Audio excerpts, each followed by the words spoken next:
Como ser a mulher perfeita. Se você entrou nesse vídeo querendo saber como ser a mulher perfeita, eu tenho algumas coisas para falar para você. Eu sou Marcela Gomes, sou psicóloga clínica na terapia cognitivo-comportamental e hoje estou aqui para falar com você sobre essa questão da idealização da mulher perfeita.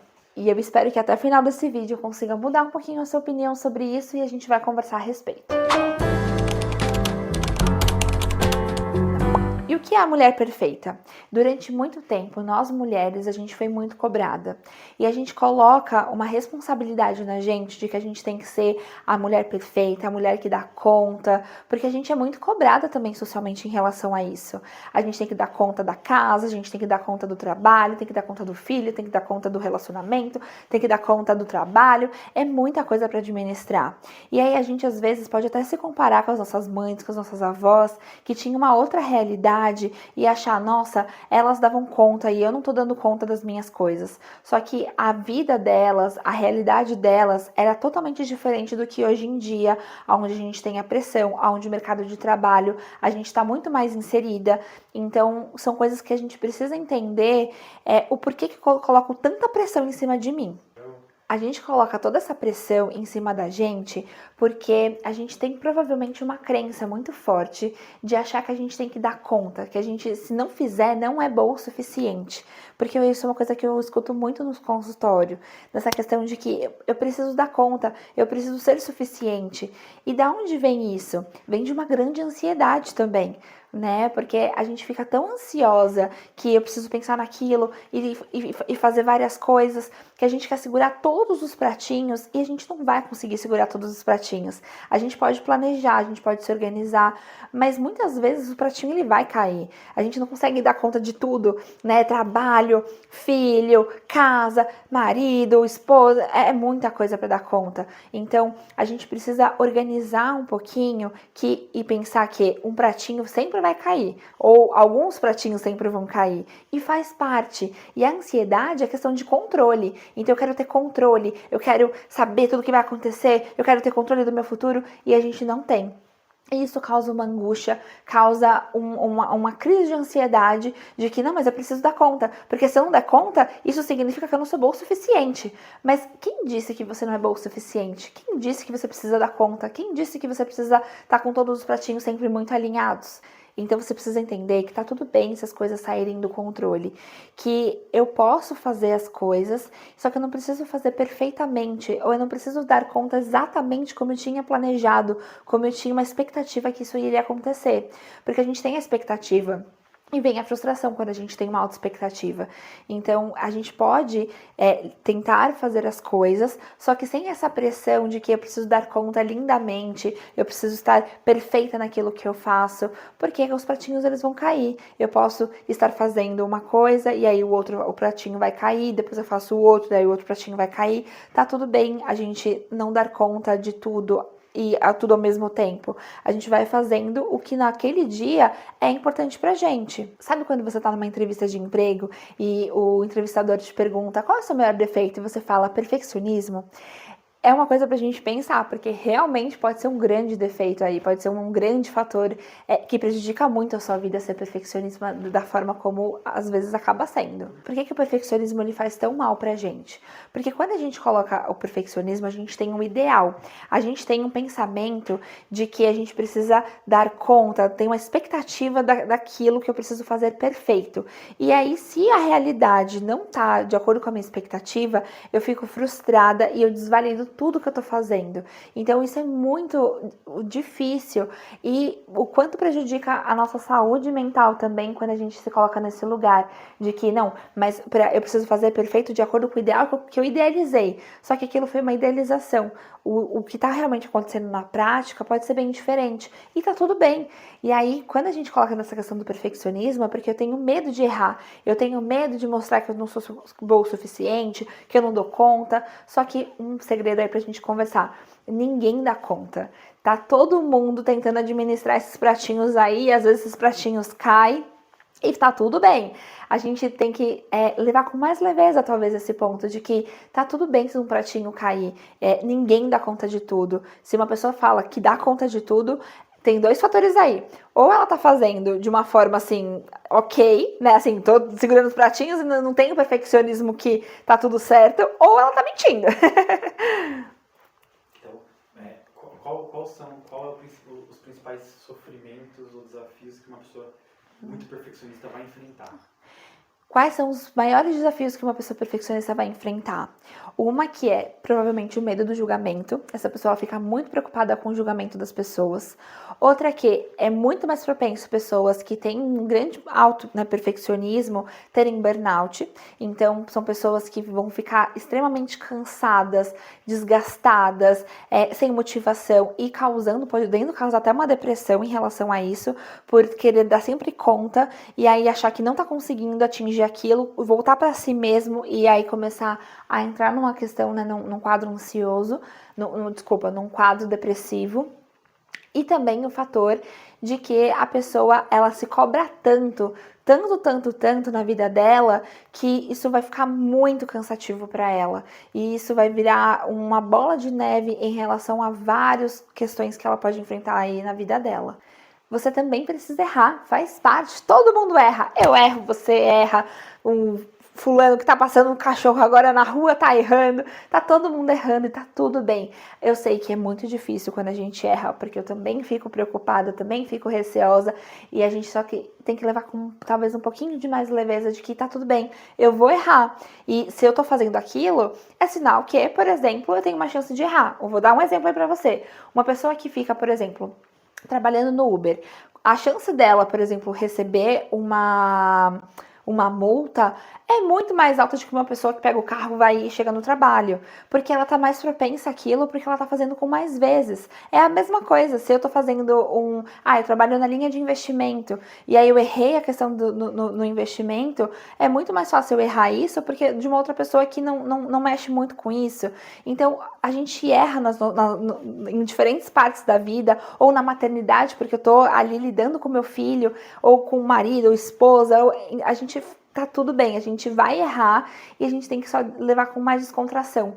E também, um outro ponto pra gente pensar, que eu falo isso muito com os meus pacientes, da gente trocar a culpa por responsabilidade. Isso ajuda também bastante a gente levar com mais leveza. Então, por exemplo, a culpa, ela paralisa. Se eu sinto culpa, eu vou ficar com a culpa, ponto e acabou. Agora, se eu coloco que eu sou responsável ou eu fui irresponsável, a gente consegue mudar essa questão. Então, por exemplo, eu me sinto culpada de ter errado um negócio no meu trabalho. Ok, culpa paralisou, não tem o que fazer. Agora, quando eu coloco, eu fui responsável ou eu fui responsável naquilo, fica mais fácil, porque a gente às vezes começa a enxergar que eu fui responsável, porque não tinha outra coisa para fazer a não ser aquilo, mas acabou dando problema. Só que eu fui responsável. E aí isso tira e começa a eliminar essa questão da culpa. De que, ok, tô me sentindo desse jeito, só que eu tô vendo que naquele cenário eu não tinha o que fazer. E foi desse jeito, ponto e acabou. E então quando a gente transforma em culpa a responsabilidade ou a irresponsabilidade, fica mais fácil, porque também se eu penso, eu fui irresponsável, tudo bem, como que eu vou ser responsável? Como que eu vou mudar para ser responsável? E tá tudo certo. Mas, como que eu posso lidar com essa pressão, com esse sentimento? Primeiro passo é a gente entender o porquê que eu tô querendo ser tão perfeita. Então, eu quero dar conta de tudo. Por que eu quero dar conta de tudo? Porque eu tenho medo do que a pessoa vai falar sobre mim? Eu tenho medo da pessoa me criticar? Ou eu tenho achado que se eu não der conta de tudo, eu vou ser alguma coisa? E aí, primeiro a gente precisa organizar esse sentimento e essa crença que a gente tá tendo. E aí, a gente, vamos aos pouquinhos. Então, por exemplo, eu quero dar conta de tudo, mas eu tô vendo então que eu não vou dar conta de tudo. Então, primeiro a gente se permitir errar. Se permitir, por exemplo, que um pratinho ele vai cair, ir fazendo, as coisas aos pouquinhos, ver qual é a sua prioridade naquele dia. Então, por exemplo, hoje minha prioridade é o trabalho e mais tarde os filhos. Aí hoje agora é os filhos e depois o lazer, ou agora é o lazer e depois Então é a gente ir organizando e viver o dia, viver aquele momento. Então, agora, nesse exato momento, o que eu preciso fazer? Porque eu também vejo muitas mães, por exemplo, tendo essa questão de que se eu tô em casa, eu fico pensando que eu deveria estar trabalhando, se eu tô trabalhando, eu deveria estar em casa cuidando do meu filho. Então, é a gente, por exemplo, ok, o que eu estou fazendo agora? Agora meu filho está na escola, então eu vou me dedicar ao meu trabalho. Então, agora, se eu peguei o meu filho na escola e eu vou ter esse tempo com ele, o que eu vou fazer? Não vou ficar pensando no trabalho, eu vou viver esse momento com meu filho. Isso ajuda a gente a viver na realidade, a viver no momento, e não da gente ficar pensando nos nossos pensamentos de que, mas eu deveria fazer isso, deveria fazer assado, mas eu consigo, por exemplo, estar aqui brincando com meu filho e fazer a janta? Ou não consigo agora, porque senão ou eu brinco com ele ou eu faço, por exemplo, a janta. Então, o que eu vou fazer agora? E isso vai ficar bem mais leve aí para vocês. Segundo, como aprender a lidar com os pratinhos que caíram? Então, a gente tem que entender que eles vão cair. E aí, como é que eu vou pegar eles de volta? Né? Então, por exemplo, eu tenho que fazer uma coisa, né? Tô aqui cuidando do meu filho. Aí o pratinho do trabalho caiu. Tudo bem. No dia seguinte, quando eu for para a empresa, eu vou pegar agora o pratinho do trabalho que tinha caído e vou levantar ele e vou melhorar ele. E aí depois, quando eu for para casa, eu vou pegar aquele pratinho que caiu e vou organizar isso. E tá tudo bem. E aí a gente vai vivendo o dia, o momento presente. A gente sempre tem que viver no momento presente, porque a gente vive tanto no futuro, a gente vive tanto no pensamento que a gente não tá vivendo nem no futuro, né? Que a gente não tá no momento do futuro e nem no momento presente. A gente está vivendo na nossa imaginação do que eu deveria estar fazendo. E não, a gente tem que viver o agora, nesse exato momento. E é difícil, gente, não é fácil. Até hoje também eu passo por isso, que às vezes a gente vai pro futuro. Mas a gente tem que viver o momento agora e sempre lembrar. Uma dica também muito legal que pode ajudar você é: o que eu tô fazendo agora? Se eu tô vendo que o meu pensamento tá lá pra fora, então o que eu tô fazendo agora? Agora eu tô aqui, agora eu tô no consultório, agora eu tô fazendo isso, então eu vou voltar pro momento presente. Terceiro, a gente tem que aprender a abrir mão do controle, porque a gente tem a falsa ilusão que a gente está controlando alguma coisa, a gente não tá. Eu posso, por exemplo, controlar que, depois eu vou fazer tal e tal coisa, só que aquilo pode não acontecer. Por exemplo, pode chover e aí eu vou pro parque. Pode chover e eu falo, ixi, não vai dar pra ir pro parque. Então eu planejei uma coisa e não deu certo.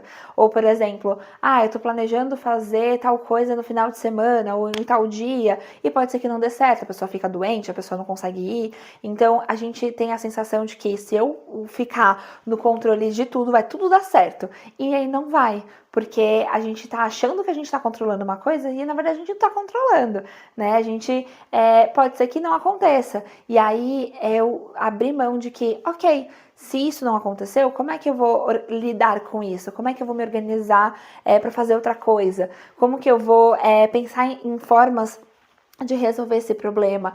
Isso também deixa a vida muito mais leve, quando a gente entende que eu não vou conseguir lidar com todo o controle do mundo e tá tudo bem, e tá tudo certo. E aí vamos deixar as coisas também acontecerem pra gente ver, né? A gente às vezes fica, mas a prova vai ser difícil, né? Mas vamos ver essa prova pra ver se realmente ela é difícil e deixar abrir mão um pouquinho dessa questão desse controle. E por último, não condene os seus erros. Erros faz parte do processo. Eu estaria mentindo, por exemplo, se falasse pra você que, é muito gostoso errar. Não, ninguém gosta de errar. Não é fácil, é ruim, dá uma angústia muito grande. Só que o erro, ele faz parte. E, né, pra gente pensar e refletir, a gente, às vezes, consegue muito mais entender com os erros, né? A gente consegue melhorar, evoluir com os erros do que muitas vezes até com os acertos, porque os acertos a gente tá acertando. Agora o erro a gente faz, deixa eu parar aqui, deixa eu ver o que tá acontecendo, deixa eu mudar. Só que o erro faz parte do processo. Todo mundo erra, todo mundo vai errar e todo mundo já errou.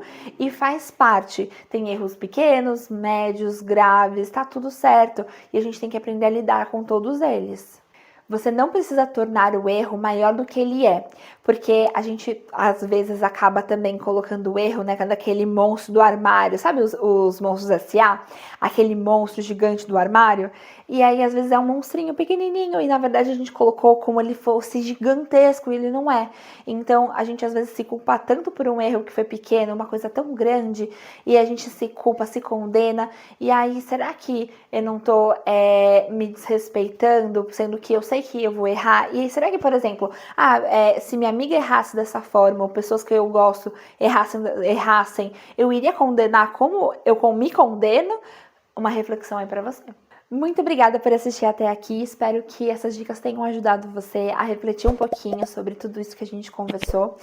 E até o próximo vídeo, não esquece de me seguir, de dar o like e se inscrever aqui no canal. Eu vou estar esperando você no próximo vídeo. Um beijão!